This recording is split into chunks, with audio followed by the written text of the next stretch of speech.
These people were promoted. So when you take detention officers, and the same as in the Norberg case, there were 11 detention officers that killed that man in the detention chair. Let me just take a parenthetical on the Norberg case. Right. This is how bad it is, and I have this in videotaped deposition, so I'm not making this up. I don't need to. Norberg is sitting strapped into the restraint chair. Right. They've got a towel around his neck or face, but let's just give him the face instead of the neck. There's a detention officer behind him tightening that. That's torture. Then they push him forward. And at one point, the detention officer that's holding the gag around his neck or his throat says to the detention officer on the right, "My God, he's turning blue. I think he's dying." That's nice. You know what the response was? Who gives a fuck? Who gives a fuck? But he was promoted. He was promoted. The whole crew. Never charged. He was promoted. That's deposition. Who gives a fuck? Who gives a? I'm not finished yet either. So she gets that response from this goon. So she's still holding, and she turns. She says to the guy on her left, "Sergeant, he's dying. He's blue." This guy says, "Who gives a shit?" And they've admitted this. Mm-hmm. Those two guys, as well as the 9 others, were all promoted.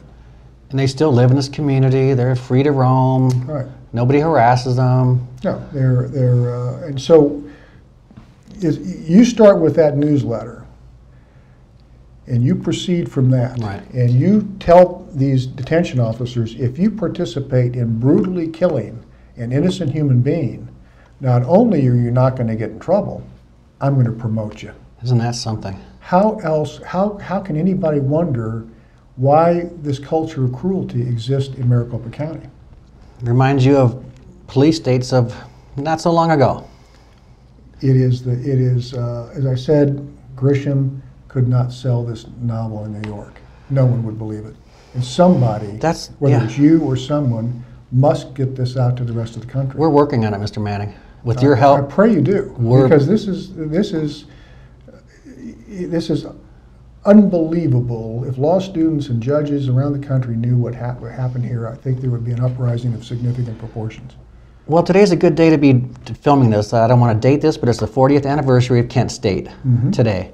So I think this is kind of historical that we're putting this documentary together. You're here. A lot of other people with similar stories are here. We're excited to get this out because we want to help. We want to help. Well, then, it's not just about death in this valley. It's not just about death of people who are arrested but never convicted. I also represent the New Times, and as some of your viewers may remember, this New Times is an alternative weekly here. I read it. Who's been very successful in exposing some of our biggest problems in this valley. And for many years, they've been not adverse, but they've been reporting clearly on Arpaio. Right. It's all been pretty negative. Well, is there anything positive? Sorry. Not that I'm aware of, but I think if there were, you'd see some balance. Sure. But because those two, the publishers and a number of the reporters wrote negatively about Arpaio, they had these two guys arrested and thrown in jail. Classic. For a misdemeanor. Classic. A goddamn misdemeanor. Yeah.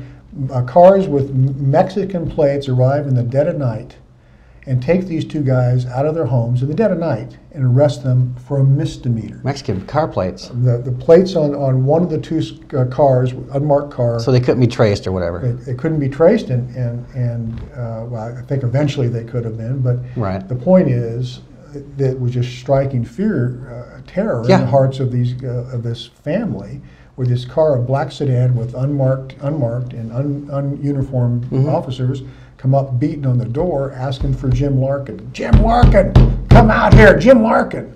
He sees the Mexican plates, sees these non-uniformed thugs at the door. Yeah. He doesn't know what's about to happen to him. So, this is to say nothing about the outrageousness of the immigration issues. There are people on both sides of that issue, unfortunately. But even the Goldwater Institute here, as well as some very good conservative Republicans, have said enough is enough. This guy's got to go. Well, that's a little bit of light at the end of the tunnel. That's good to hear. Wow, that just gets my blood boiling. I'm sorry, but I'm very grateful that there's people like you on the planet that are sticking up and doing what you can. And well, there are people, unfortunately, many good people, many good lawyers will not take cases against this guy because they're afraid of getting arrested. Right. And, or worse. Or worse, indeed. And it's hard to blame them, and it's hard to shame them. Right. Because they have families. Well, the fear factor. Yes. There it is. Wow. Mr. Manning, I know your time is limited.